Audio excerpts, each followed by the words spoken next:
Hello guys, स्वागत है आपके अपने यूट्यूब चैनल एग्जाम्स डेयर में।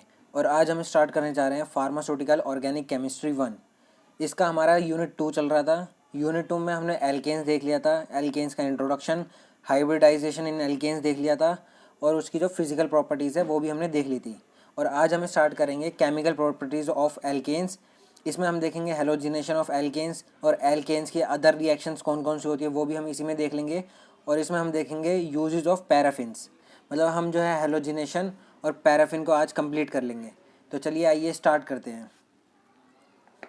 सबसे पहले हमारा आ जाता है केमिकल प्रॉपर्टीज़ ऑफ एल्केन्स, मतलब एल्केन्स की कौन कौन सी केमिकल प्रॉपर्टीज़ होती हैं। Alkanes are relatively stable to common reagent such as acid, alkalis, oxidising agent at room temperature. Alkanes जो होते हैं वो हमारे जो हैं लेस कॉमन होते हैं, मतलब लेस रिएक्टिव होते हैं एज़ कम्पेयर टू एल्कलाइज, एसिड या ऑक्सीडाइजिंग एजेंट। मतलब रूम टेम्परेचर पे जो है हमारा एल्केन जो है वो हमारा जल्दी रिएक्शन नहीं देता। The carbon carbon bond is completely non polar, therefore polar reagents and no reaction side on alkanes molecules. मतलब इस पे जो होता है हमारा कार्बन कार्बन बॉन्ड जो होता है वो हमारा नॉन पोलर होता है, जिसकी वजह से हमारा जो है पोलर रिएजेंट्स और no reaction site on alkanes, मतलब हमारी जो एल्केन्स के मॉलिक्यूल होता है उस पर कोई भी रिएक्शन साइट नहीं होती है, जिसकी वजह से वो जो हमारा जल्दी रिएक्शन नहीं देता at room temperature. Carbon hydrogen and carbon carbon bonds are strong bonds. मतलब जो हमारे एल्केन्स होते हैं उसमें जो है हमारे कार्बन हाइड्रोजन बॉन्ड्स हैं और कार्बन कार्बन बॉन्ड्स हैं वो हमारे स्ट्रॉन्ग होते हैं, जिसकी वजह से वो ईजिली जो है हमारा रिएक्शन नहीं देता। नेक्स्ट हमारा आता है alkanes undergoes two types of reactions. Alkanes जो हमारे दो तरीके के रिएक्शंस देते हैं। फर्स्ट हमारा आता है सब्स्टिट्यूशन रिएक्शन और सेकंड हमारा आता है थर्मल एंड कैटालिटिक रिएक्शंस। इसमें क्या होता है, सब्स्टिट्यूशन रिएक्शन में क्या होता है, हमारा जो एक हाइड्रोजन है या फिर हमारा कोई भी हाइड्रोजन जो है हमारे एल्केन में से वो रिप्लेस हो जाएगा अदर मतलब ग्रुप से। हम देख लेते हैं हेलोजिनेशन इन एल्केन्स। इसमें क्या होता है, this involves the substitution of hydrogen atom of alkanes with halogen atom. मतलब जो एल्केन्स के हाइड्रोजन एटम है उसको जो है सब्स्टिट्यूट करके हमारे उसकी जगह क्या आ जाते हैं, हेलोजन एटम्स। मतलब हेलोजन एटम्स जो है हाइड्रोजन को सब्स्टिट्यूट कर देंगे और उसकी जगह पे अटैच हो जाएंगे। इसमें हमारा आ जाता है सबसे पहले क्लोरीनेशन। क्लोरीनेशन में क्या होता है, alkanes reacts with chlorine in presence of UV light और diffuse sunlight yielding a mixture of product. इसमें क्या होता है, हमारा जो एल्केन्स है वो हमारा क्लोरीन के साथ रिएक्ट करता है इन प्रेजेंस ऑफ यूवी लाइट और हमारा जो है क्लोरोमीथेन की फॉर्मेशन करता है और इसमें जो है हमारा मिनरल एसिड भी प्रोड्यूस होता है। नेक्स्ट हम देख लेते हैं the reaction does not stop at this stage. The remaining three hydrogen atoms of a methyl chloride can be successively replaced by chlorine atom. मतलब ये रिएक्शन जो है वहीं पर स्टॉप नहीं होगी, मतलब इसमें जो है हमारा मिथाइल क्लोराइड ही नहीं बनेगा, इसमें जो हमारा मिथाइल क्लोराइड जो है वो हमारा फर्दर रिएक्शन में चला जाएगा और वो हमारा क्लोरीन के साथ रिएक्ट करेगा इन presence of UV radiation. UV light के प्रेजेंस में हमारा रिएक्ट करेगा और ये जो हमारा मिथाइल डाइक्लोराइड बनाएगा। इसी तरीके से हमारा मिथाइल ट्राइक्लोराइड बनाएगा और इसी तरीके से हमारा जो एक एक करके हमारा जो सारे हाइड्रोजन एटम है वो हमारे रिप्लेस हो जाएंगे और हमारे उसकी जगह कौन से आ जाएंगे, हमारे क्लोरीन एटम। नेक्स्ट हम देख लेते हैं मैकेनिज्म इन्वॉल्व्स इन हेलोजिनेशन। मतलब ये कौन से मैकेनिज्म से फॉलो करता है, the chlorination of alkanes take place through the formation of free radical. मतलब free radical formation of free radical जो है वो हमारा इसका मैकेनिज्म है, इसकी हेल्प से जो है हमारा क्लोरीनेशन जो प्रोसेस है वो हमारी हो रही है। एग्जाम्पल में क्या आता है, हमारा chlorination of methane involve the step. मतलब कौन कौन से स्टेप जो होते हैं हमारे क्लोरीनेशन में हेल्प करते हैं। इसमें हमारा फर्स्ट स्टेप आ जाता है चेन इनिशिएशन स्टेप। इसमें क्या होता है, हमारा क्लोरीन मॉलिक्यूल जो है वो हमारा उसका होमोलिटिक फिजन होता है, मतलब वो जो हमारा ब्रेक डाउन होंगे इनटू टू रेडिकल्स। मतलब ये जो होता है हमारा, जैसे हमारा ये है chlorine molecule undergo homolytic fission to give chlorine free radicals. मतलब इसमें जो है हमारा क्लोरीन मॉलिक्यूल्स है उसका हमारा जो है हिमोलिटिक डिवीज़न होगा और जो हमारे दो जो हमारे क्लोरीन रेडिकल जो है हमारे फॉर्म हो जाएंगे। फिर वो जो हमारे क्लोरीन रेडिकल हमारे फ्री आए थे वो हमारे जो हमारा मीथेन एटम है, मीथेन मॉलिक्यूल है, उस पर अटैक करेंगे। सेकंड स्टेप में यही होता है हमारा चेन प्रोपोगेशन स्टेप कहते हैं हम इसे। Chlorine free radical attack methane to produce HCl। And methyl free radical. मतलब इसमें जो होता है हमारा क्लोरीन फ्री रेडिकल है वो हमारा मीथेन के साथ रिएक्ट करता है और जो हमारा HCl बनाएगा और हमारा मिथाइल फ्री रेडिकल बनाएगा। अब यहाँ जो हमारा HCl जो हमारा रिलीज़ हो गया है और हमारा जो मिथाइल का है उसका जो है हमारा फ्री रेडिकल बन चुका है। Methyl free radicals attack chlorine molecules to give methyl chloride. अब जो हमारा ये मिथाइल फ्री रेडिकल है वो हमारा क्लोराइड के साथ रिएक्ट करेगा और हमारा जो है मिथाइल क्लोराइड बनाएगा। मतलब मतलब क्लोरीन के साथ रिएक्ट करके हमारा मिथाइल क्लोराइड बना देगा और हमारा जो है एक फ्री रेडिकल, मतलब क्लोरीन का जो हमारा एक फ्री रेडिकल है वो हमारा फ्री हो जाएगा। जैसा कि आपने ये एग्जांपल्स के थ्रू देख सकते हैं। अब ये जो मिथाइल का रेडिकल बना था वो हमारा मिथाइल फ्री रेडिकल जो हमारा क्लोरीन मॉलिक्यूल के ऊपर जो है अटैक करेगा, जिसके साथ जो हमारा एक क्लोरीन जो है वो हमारा अटैच हो जाएगा मिथाइल के साथ और वो बना देगा हमारा मिथाइल क्लोराइड। ये जो हमारा मिथाइल क्लोराइड बन गया है और हमारा जो एक क्लोराइड है वो हमारा फिर से जो हमारा क्लोरीन जो है फ्री रेडिकल बन चुका है। अब ये क्लोरीन रेडिकल जो है वो हमारा फिर से अटैक करेगा मीथेन के ऊपर और फिर जो हमारा उसका ये जैसा कि यहाँ इस स्टेप में हुआ था, जैसा कि हमारा एक क्लोरीन रेडिकल है वो हमारा फिर से हमारा मीथेन के ऊपर अटैक करेगा और एक जो हाइड्रोजन एटम है उसको जो है हमारा रिप्लेस करके HCl बना देगा। इसी तरीके से हमारा जो है ये चेन चलती रहती है। और इसका थर्ड स्टेप जो है हमारा चेन टर्मिनेशन स्टेप। इसमें क्या होता है, the above chain reaction come to हाफ when any two free radical combine. जब हमारे कोई भी दो फ्री रेडिकल जो हमारे कंबाइन हो जाते हैं तो वहाँ पर जो हमारे चेन रिएक्शन जो है वो हमारी हाफ हो जाती है। जैसे हमारा जो दो क्लोरीन रेडिकल है वो हमारे रिएक्ट करके हमारा बना देंगे क्लोरीन के जो मॉलिक्यूल है वो फॉर्म कर देंगे। इसी तरीके से हमारा जो मिथाइल रेडिकल है और हमारा क्लोरीन रेडिकल है ये दोनों आपस में रिएक्ट करके हमारा जो है मिथाइल क्लोराइड बना देंगे। और हमारा जो मीथेन का रेडिकल है और दो मीथेन का रेडिकल है ये दोनों आपस में रिएक्ट करके हमारा जो है इथेन बना देंगे। इसी तरीके से हमारी ये हेलोजिनेशन जो है हमारी चलती रहती है। नेक्स्ट हम देख लेते हैं रिएक्शन विद सल्फाइल क्लोराइड। ये इतनी इम्पोर्टेंट नहीं है बट आपकी जो हेलोजिनेशन है हमारी आपके मतलब सिलेबस के अकॉर्डिंग ये आपके लिए बहुत इंपॉर्टेंट है और ये कई बार एग्जाम्स में पूछी गई है। इसमें क्या होता है हमारा सल्फ्यूरिल क्लोराइड में क्या होता है हमारा alkanes reacts with sulphuryl chloride in presence of benzoyl peroxide.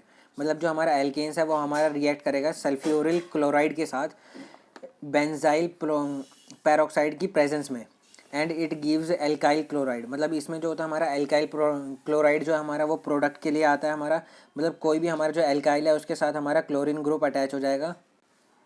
इसमें जैसा हमारा ये एग्जांपल ले रखा है हमने, ये जो हमारा हमने ले रखा है एल्केन, कोई भी हमने एल्केन ले रखा है, यहाँ पर एल्केन लिया हमने, उसको हमने रिएक्ट कराया है सल्फ्यूरिल क्लोराइड के साथ इन प्रेजेंस ऑफ बेंजोइल पैरोक्साइड। ये जो हमारा मॉलिक्यूल है ये हमारा बेंजाइल पैरोक्साइड है और ये जो हमारा ये सल्फ्यूरिल क्लोराइड है। इसी तरीके से हमारा जो जब ये रिएक्शन टेक प्लेस होगी तो इसमें जो होता है हमारा माइनर और मेजर दो प्रोडक्ट्स आएंगे। जो हमारा क्लोरीन है वो हमारा टर्मिनल एंड पे जो अटैच होगा ये हमारा जो है माइनर प्रोडक्ट होगा। इसमें जो हमारा 30% जो हमारा क्लोरीन जो है टर्मिनल एंड पे अटैच होगा। मेजर प्रोडक्ट्स में क्या होगा, हमारा जो क्लोरीन एटम है वो हमारा अटैच होगा सेकंड कार्बन से। जैसे हमारा ये फर्स्ट है और ये सेकंड है तो सेकंड कार्बन से जो हमारा क्लोरीन एटम अटैच होगा और ये इसकी परसेंटेज कितनी होगी 60 to 70% जो हमारा ये वाला प्रोडक्ट आएगा हमारा, और 30% जो हमारा ये वाला माइनर प्रोडक्ट आएगा। तो ये हमारा इसका प्रोडक्ट है। नेक्स्ट हम देख लेते हैं नाइट्रेशन रिएक्शन। नाइट्रेशन रिएक्शन में क्या होता है, alkanes react with nitric acid in presence of high temperature it gives nitromethane. मतलब एल्केन जो है हमारा नाइट्रिक एसिड के साथ रिएक्ट करता है और हाई टेम्परेचर पे और ये हमें देता है नाइट्रोमीथेन। मतलब HNO, कोई भी हमने एल्केन ले लिया उसको हमने HNO3 के साथ रिएक्ट करा दिया एट 500 डिग्री सेल्सियस पे तो ये जो हमारा नाइट्रोमीथेन दे देगा और हमारा जो वाटर मॉलिक्यूल है वो हमारा रिलीज़ हो जाएगा। हमारा आ जाता है सल्फोनेशन रिएक्शन। सल्फोनेशन रिएक्शन में क्या होता है, हमारा एल्केन जो मॉलिक्यूल है वो हमारा सल्फ्यूरिक एसिड के साथ रिएक्ट करता है और सल्फ्यूरिक एसिड का जो हमारा SO3H है वो हमारा अटैच हो जाएगा एल्केन के साथ और हमारा प्रोडक्ट बना लेगा और वहीं दूसरी तरफ हमारा जो है वाटर रिलीज़ हो जाएगा। फिफ्थ हमारी रिएक्शन आती है ऑक्सीडेशन रिएक्शन। इसमें क्या होता है हमारा the general equation for the combustion of hydrocarbons is given below. This is one of the most important chemical reaction of modern society. मतलब इसमें क्या होता है हमारा एल्केन्स जो है हमारा ऑक्सीजन के साथ रिएक्ट करता है। मतलब जो हमारा एल्केन्स का जो है हमारा ऑक्सीडेशन होता है और वो हमारा एल्केन्स का मतलब कंबशन होता है, इसमें कंबशन हम ऑक्सीजन की प्रेजेंस में कंबशन करते हैं और हमारा इसमें जो है कार्बन डाइऑक्साइड रिलीज होता है और हमारा वाटर के 2 मॉलिक्यूल्स निकलते हैं। सिक्स्थ आता है हमारा आइसोमराइजेशन। आइसोमराइजेशन में क्या होता है, normal alkanes are converted to their branch chain isomers in presence of aluminium chloride and HCl at 25 degree Celsius. इसमें क्या होता है, हमारा बहुत सारे एल्केन्स जो हमारा चेन की फॉर्मेशन करते हैं, आइसोमर्स बनाते हैं इन presence of Al2 aluminium chloride की प्रेजेंस में और हमारा HCl की प्रेजेंस में। इन दोनों की प्रेजेंस में हमारा जो है एल्केन्स जो है वो हमारे रिएक्ट करके हमारे डिफरेंट डिफरेंट आइसोमर्स की फॉर्मेशन करते हैं। सेवन्थ हमारी आ जाती है पायरोलाइसिस। पायरोलाइसिस को हम क्रैकिंग भी कहते हैं। The decomposition of compounds by heating is called pyrolysis. इसमें क्या होता है, हमारा जो कोई भी कंपाउंड है अगर हम उसका डिकम्पोजिशन करा देते हैं इन प्रेजेंस ऑफ हीट तो उसको हम कहते हैं पायरोलाइसिस। मतलब पायरो मतलब क्या है, हमारा हीट, और लाइसिस मतलब ब्रेक डाउन। मतलब हीट की प्रेजेंस में हमारा जो ब्रेक डाउन करते हैं हम कंपाउंड का, उसको हम कहते हैं pyrolysis. This process when applied to alkanes is known as cracking. जब ये प्रोसेस हम एल्केन्स को अप्लाई करते हैं तो उसको हम कहते हैं cracking. However in presence of catalyst reaction can be carried at high temperature. मतलब ये जो रिएक्शंस होती है हमारी हाई टेम्परेचर पे होती है। इसमें हम एल्केन्स लेते हैं एब्सेंस ऑफ एयर, मतलब ऑक्सीजन एब्सेंट होती है और उसका जो है हाई टेम्परेचर पे उसको जो है ब्रेक डाउन करवाते हैं। और यहाँ पर हमारा जो है ईथेन ले रखा है, ईथेन का ब्रेक डाउन कराएंगे तो हमारा बन जाएगा ईथीन, प्लस हमारा जो है एक मीथेन रिलीज़ होगा और हमारा जो हाइड्रोजन गैस रिलीज़ हो जाएगी। तो यही था हमारा। अगर हम ईथीन, इसमें सिंपल हमारा क्या है, एल्कीन की फॉर्मेशन होती है। हमारे जो हाइड्रोजन है 2 रिलीज़ हो जाते हैं और बीच में जो हमारे डबल बॉन्ड्स क्रिएट हो जाते हैं। तो हमारा एल्केन से एल्कीन्स की फॉर्मेशन होती है बाय पायरोलिसिस। नेक्स्ट हमारी आ जाती है एरोमेटाइजेशन। एरोमेटाइजेशन में क्या होता है, alkanes containing 6 to 20 carbon atoms are converted into benzenes and its homologous at high temperature and in presence of catalyst. इसमें क्या होता है, हमारा एल्केन्स में जो होता है हमारे 6 से 20 कार्बन तक एटम्स प्रेजेंट होते हैं, कार्बन एटम्स प्रेजेंट होते हैं जो कि हमारा कन्वर्ट हो जाते हैं हमारे बेंजीन में। और बेंजीन जो हमारा एरोमेटिक कंपाउंड्स है, बेसिकली हम इसमें क्या करते हैं, एल्केन से हम जो है एरोमेटिक कंपाउंड्स बनाते हैं। उसी प्रोसेस को हम कहते हैं aromatisation. When an hexane is passed over Cr2O2 support over alumina at 600 degree Celsius benzene is produce. जब हम एन हेक्सेन को हम जो पास कराते हैं क्रोमियम ऑक्साइड के साथ, तो उस केस में हमारा क्या होता है, हमारा जो बेंजीन है वो हमारा प्रोड्यूस हो जाता है। हमने यहाँ पर जो है एन हेक्सेन ले रखा है, उसको हमने Cr2O3 in presence of Al2O3 की प्रेजेंस में हमने रिएक्ट कराया है एट 600 डिग्री सेल्सियस। इसमें जो होता है हमारा बेंजीन मॉलिक्यूल्स जो है हमारा प्रोड्यूस हो रहा है और हमारा जो है 4 हाइड्रोजन मॉलिक्यूल्स जो है वो हमारे रिलीज़ हो रहे हैं। इसमें बेसिकली हमारा एरोमेटिक कंपाउंड जो है फॉर्म हो जाता है एल्केन से। इसी प्रोसेस को हम कहते हैं एरोमेटाइजेशन। नेक्स्ट हमारा आ जाता है पैराफिन। पैराफिन होता क्या है उसके बारे में देख लेते हैं, फिर हम उसके यूजेस करेंगे। It is an alkanes hydrocarbons. It is a mixture of different kind of simple hydrocarbons. ये जो होता है हमारा मिक्सचर होता है सिंपल हाइड्रोकार्बन्स का। इसमें बेसिकली हमारे एल्केन्स प्रेजेंट होते हैं। It can be extracted from coals wood but it is primarily extracted from distillation of petroleum. ये जो होता है हमारा बहुत तरीके से एक्सट्रैक्ट करा जाता है, जैसे हमारा कोल्स हो गया, वुड्स हो गया या पेट्रोलियम हो गया। और ये जो हमारा सबसे ज़्यादा जो हमारा एक्सट्रैक्ट करा जाता है हमारा डिस्टिलेशन ऑफ पेट्रोलियम, मतलब पेट्रोलियम प्रोडक्ट्स जो है हमारे उसका डिस्टिलेशन करके हमारा जो है पैराफिन को, या पैराफिन वैक्स आपने नाम सुना होगा, उसको हमारा जो है एक्सट्रैक्ट करा जाता है।